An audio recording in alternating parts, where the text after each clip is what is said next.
For better or worse, William S. Burroughs was a character through and through. He had all the attributes of a gentleman: loyalty, honesty, generosity. But on the other hand, he also had about every known vice. He was a heavy drinker, a drug addict, a criminal, and a homosexual at the time he got his first book published in 1953. His first novel would read like a report, but from the wrong side of the tracks, as though it was an account of a condemned man sent to the electric chair, which wasn't far from the truth. Burroughs writes as if he were a visitor to some strange jungle tribe, bringing back details of their odd customs with him. Intriguing and shocking in equal measure, it was impossible to put down.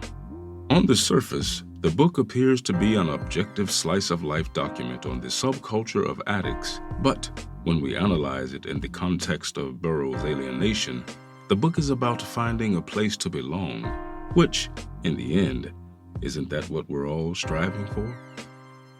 Welcome to House of Words, a podcast about writers, outlaws, and the addicted.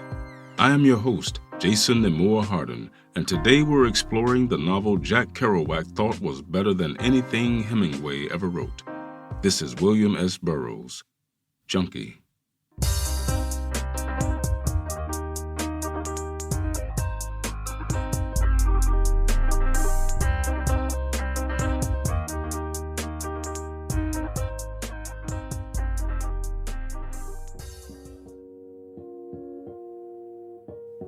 Quote, "Desperation is the raw material of drastic change.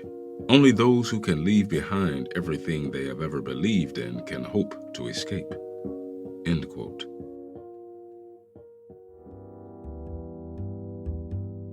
Born on February 5, 1914 in St. Louis, Missouri, William Seward Burroughs II was enamored with words from an early age and had a desire to become a writer even as a child.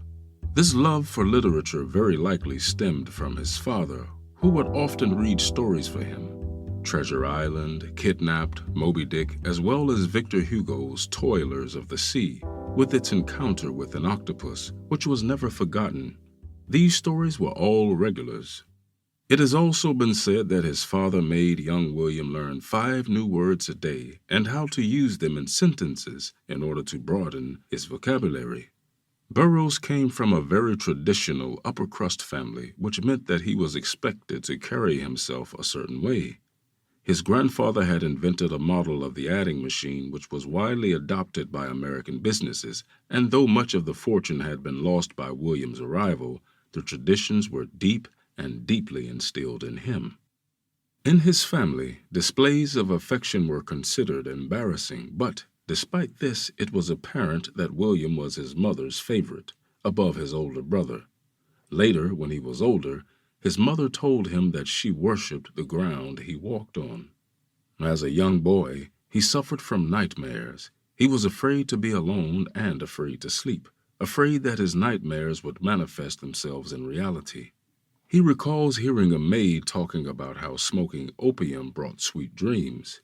He decided then and there that he would smoke opium when he grew older. For him, writing was an alternative to the disappointing world around him. At age 8, inspired by Ernest Thompson Seton's biography of a grizzly bear, he wrote Autobiography of a Wolf. In Seton's book, the old bear, saddened by the death of his mate, slinks off to die in the animal cemetery. In William's 10-page opus, the wolf, saddened by the death of his mate, who has been killed by hunters, is attacked by a grizzly and then killed. His mother, proud of her son's abilities, would show the book to her friends, who would ask young William, "You mean biography, don't you?" "No, I was right there with the wolf," he would reply. He identified with the wolf. When he was 13 years old came a big turning point in his literary life when he happened upon a book that would to a large degree inspire his first published novel. Written by hobo and burglar Jack Black, the 1926 novel You Can't Win was the memoirs of a professional thief and drug addict. Teenage William was taken by the book as it showed him ways in which to rebel. But unlike the hobo in the tale, having no reason to steal anything, Burroughs would break into empty houses and just stroll around in them. He attended the John Burroughs School from the 7th through the 10th grade. By all accounts, he was not a joiner or a team player. He didn't go for sports and thought the whole idea of school spirit was pointless. His alienation would not be diminished after he was told by a fellow schoolmate that he was indeed a character, although the wrong kind. His father was a mechanic and inventor, but never achieved the success he hoped for. As a result, he discouraged his son from following in his footsteps, wanting him to instead take a steady white-collar job. William did what was expected him for most of his youth, and even attended Harvard University. Upon graduating, however, he began to rebel against the values of his family and the norms of society with determination. What would follow would be many years traveling, smoking hashish, and snorting heroin. His trust fund was ample enough that it allowed him to live without working or hustling. After moving to New York, where he met his future wife Joan Vollmer and got acquainted with Jack Kerouac and Allen Ginsberg, a new literary world would open up to him. After a long stint dedicating himself only to letters when it came to the art of writing, he would begin experimenting with new styles of literature as well as various drugs along with his new friends.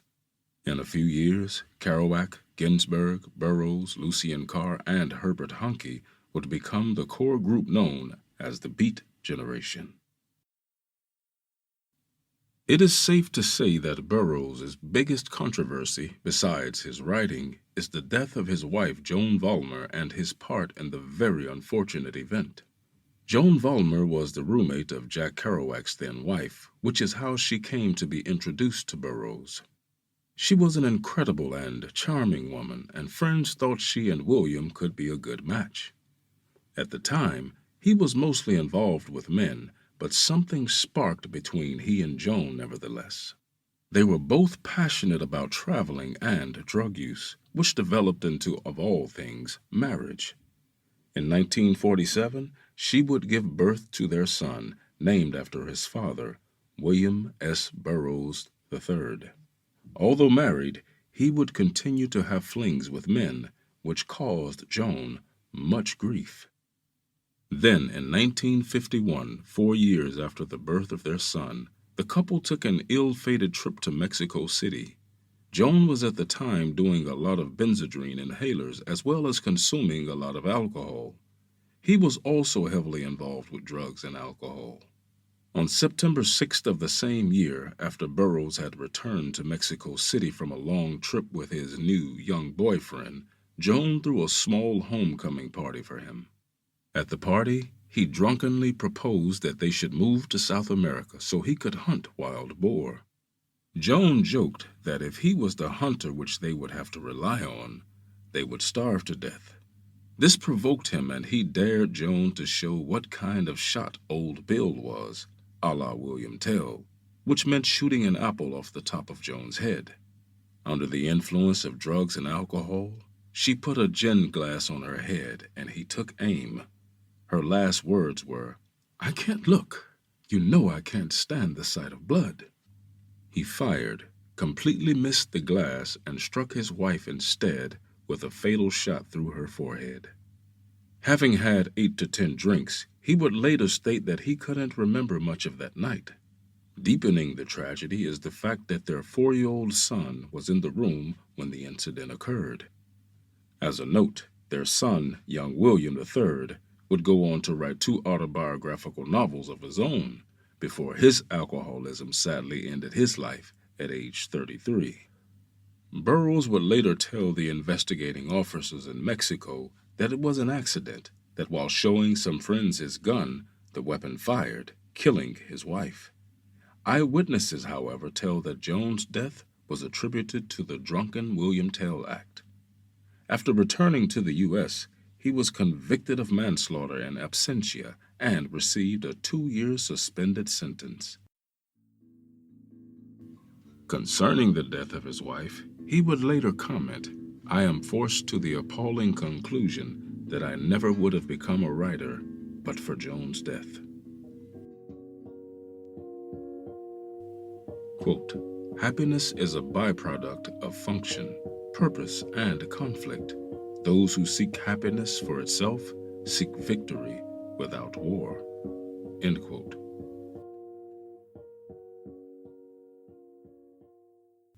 As mentioned earlier, Jack Black's book, You Can't Win, was the blueprint for Burroughs' novel, which would be titled Junky. An autobiography, You Can't Win describes Black's life on the road, freight jumping, the hobo underworld, being imprisoned and at times escaping prison, and his various criminal capers in the American and Canadian West from the late 1880s to early 20th century. In a way, Junky can be taken to be a sequel to You Can't Win when you consider the way Burroughs tackles the subject of his own experience with the underground world of addiction and drugs and documents them in a similar fashion as Jack Black did. Out of Harvard, where he majored in English literature, he came out hating university and hating the town he was living in. Wanting to break away from the world he had been confined by for so many years, Burroughs sought an escape through drugs. And by consuming drugs, he found a way into an outlaw society that he found to be no worse than so-called normal society when it came to morality and ethics. The addicts he encountered were a sorry lot. They thieved and whined for credit and apathy. On the other hand, he didn't see the citizens of so-called straight society to be any better with its informers, corrupt cops, and hypocrite doctors. It seemed to him that both groups were generally made up of unsavory characters, with a small sprinkling of decent folk. They were in actuality the same, only on opposite ends of the spectrum. According to his writing, he tried heroin out of curiosity, which unfortunately led to accidental addiction. It seems, however, that he was masking his true motive for trying out the drug known as junk. The more likely reason was his attraction to a society that existed outside the norm, a society of outcasts and rejects and people who lived outside the law, a society that drew him in. Like a key, the use of junk would allow him an entrance. In those terms, junk had a social use for him as it helped him find an acceptance he had been longing for. Like any social group, the addict underworld had its codes of conduct. First, they were suspicious of newcomers and appreciated the knowledge of those more experienced. Furthermore, they had clear rules around what was accepted when it came to scoring and pushing drugs. It seemed highly regulated, just like the outside world. It also carried with it a widespread urban subculture with a universal language and etiquette. This allowed users to pick up junk most places they went. As a washed-out newspaper reporter, an OSS candidate, along with many other attempts to join the mainstream, Burroughs had failed time and time again. Thanks to junk, ironically, he found his place in a society which did not exclude him. Besides, and the hippos were boiled in their tanks, which he wrote with Kerouac years earlier, Junky would be his first novel, and he was therefore lacking the confidence he would display in later books. He played it pretty safe considering the style. He keeps his eye on the subject and seldom strays off into stylistic depths. This would serve as an advantage as his precise and clear writing helps pave the way to an unromanticized exploration into a previously unexamined social group. The book would most likely not have come to be if it hadn't been for Allen Ginsberg. Impressed by Burroughs' letter-writing skills, Ginsberg began to insist that William should write a book. To Ginsberg, it seemed that Burroughs' only route to redemption was to exercise his talent for writing. Burroughs, seeing a career opportunity as his friend Jack Kerouac had gotten his first novel, The Town and the City, published in 1950, took up the task presented by Ginsberg. There were worse things in the world than becoming a published author, he felt. And with Allen Ginsberg acting as his agent, he felt that he had a definitive shot. As Burroughs sent Ginsberg chapter after chapter of the book, Ginsberg began to appreciate his eye for the precise sociological detail, as well as his absence of self-pity and self-protectiveness. The book pulled no punches. It told the truth, however, it was controversial and ugly. Ginsberg did the rounds of his contracts in the publishing world, but the book was repeatedly rejected by numerous publishing houses, including Doubleday, who referred to Burroughs' prose as not very good. It became quite apparent that no one Allen inquired wanted to do anything that had not been done before. They didn't want to take a risk on a new style of writing, and not to mention such a controversial topic. Ginsberg hoped that his friend Carl Solomon, whom he had met during a stay at a mental hospital, could help him out. Solomon was working as an editor for his publisher uncle, A. Wynne, at the time, and would be essential in convincing his uncle to take on the book. Carl Solomon was an odd figure in his own right, and had a peculiar approach towards writers. He would insult them and tear apart their works to see if they would give up or fight back. And when Jack Kerouac sent Solomon his novel, On the Road, which we dive into in episode 26 to be reviewed, he was told that his prose was that of a nasty, stupid, worthless, idiot brat son of a royal house. Acting quite out of the ordinary, Solomon and his uncle Aaron Wynne liked Junky when it was sent to them. They saw a positive angle to the story since Burroughs had tried to get away from drugs. They understood, however, that it had to be tackled with great care, given that the portrayal of drug addiction in those days was out of bounds as the subject of a book, since addiction was seen as an absolute evil. Addicts were called dope fiends, and straight society, which made up most of the reading base, saw them precisely as such, fiends.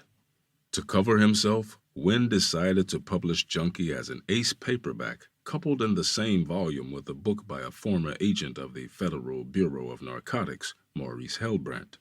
This way, the law enforcer and the lawbreaker would have equal time, making it easier to justify. Then finally, in April 1952, Burroughs received news that A. Wynne had paid $1,000 for Junky and it would be published. It seemed to Burroughs that, along with his friend Kerouac, he had hit the jackpot. He had a $1,000 advance, and with Junky coming out, he could finally call himself a writer. I owe it all to Allen Ginsberg. He's a real friend, Burroughs wrote to Kerouac on April 8th. The book would be published in 1953 as a 35-cent 2 books in one. One cover was Junky by William Lee, Burroughs' maiden name which he used as a pseudonym, with the subtitle Confessions of an Unredeemable Drug Addict. He used the pseudonym so as not to allow his parents to find out that he was the author and had been involved in such dealings. The book validated him. It gave him a profession and a purpose. It reignited that desire to write that had been there as a child and teenager. Unfortunately, at its publication, the book went completely unnoticed to begin with. There was not a single review, as no one wanted to touch a lurid paperback exploiting the taboo subject of drug addiction. On May 15, 1953, while Burroughs was in Peru, he got word that Junky was out and that A. Wynne had run an ad with blurbs from Jack Kerouac and John Cleland Holmes. A week later, he received $270 as part of his advance, money he immediately lost when a young boy stole it. He didn't have to worry for long, however, as within a year, Junky had sold 113,170 copies, a more than respectable amount for a paperback in those days. The reputation of the book, the controversy of its subject and its author, would soon introduce a new literary voice to the world. His next novel, Queer, would be written in the same reportorial style as Junky and was similar as both books were about scoring of one sort or another. He would later ask himself why he wanted to chronicle such painful and unpleasant memories, and decided that writing was a way of achieving immunity from the events described. By exercising these demons, they acted as a vaccine. Writing was also his way of fighting back against the ugly spirit he felt possessed him, that being the same spirit that he blamed for the death of his wife. Junky, as Burroughs put it, was a way of life, one deserving of notice, and one that is good enough to land the book on the list of exceptional confessional novels. As usual, let me leave you with a final quote, this one being a poem from the perpetual outsider himself. Thanks for the wild turkey and the passenger pigeons, destined to be shat out through wholesome American guts. Thanks for a continent to despoil and poison. Thanks for the Indians to provide a modicum of challenge and danger. Thanks for the vast herds of bison to kill and skin, leaving the carcasses to rot. Thanks for bounties on wolves and coyotes. Thanks for the American dream, to vulgarize and falsify until the bare lies shine through. Thanks for the KKK, for nigger-killing lawmen filling their notches, for decent church-going women with their mean, pinched, bitter, evil faces. Thanks for Kill a Queer for Christ stickers. Thanks for laboratory aids. Thanks for prohibition and the war against drugs. Thanks for a country where nobody's allowed to mind his own business. Thanks for a nation of finks. Yes, thanks for all the memories. All right, let's see your arms. You always were a headache and you always were a bore. Thanks for the last and greatest betrayal of the last and greatest of human dreams. End quote. Thank you for listening. I hope you enjoyed this episode and will spread the word about the podcast. Also, I'd like to take this time to congratulate Audrey for being the winner of our first anniversary giveaway. Our lucky winner will receive a book of their choice from the books we've covered thus far in our episodes and a House of Words t-shirt. And with that, once again, I have been your host, Jason Nemore Hardin. We here at House of Words ask that you please consider helping to make this show easier to produce and more frequent by contributing on our Patreon page at patreon.com/House of Words. Until next time, keep turning those pages.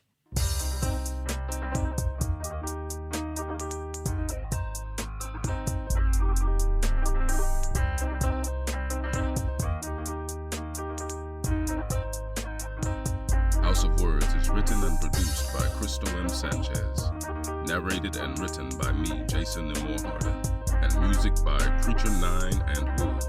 All rights and ownership belong to Crystal M. Sanchez and Jason Nemore Hardin.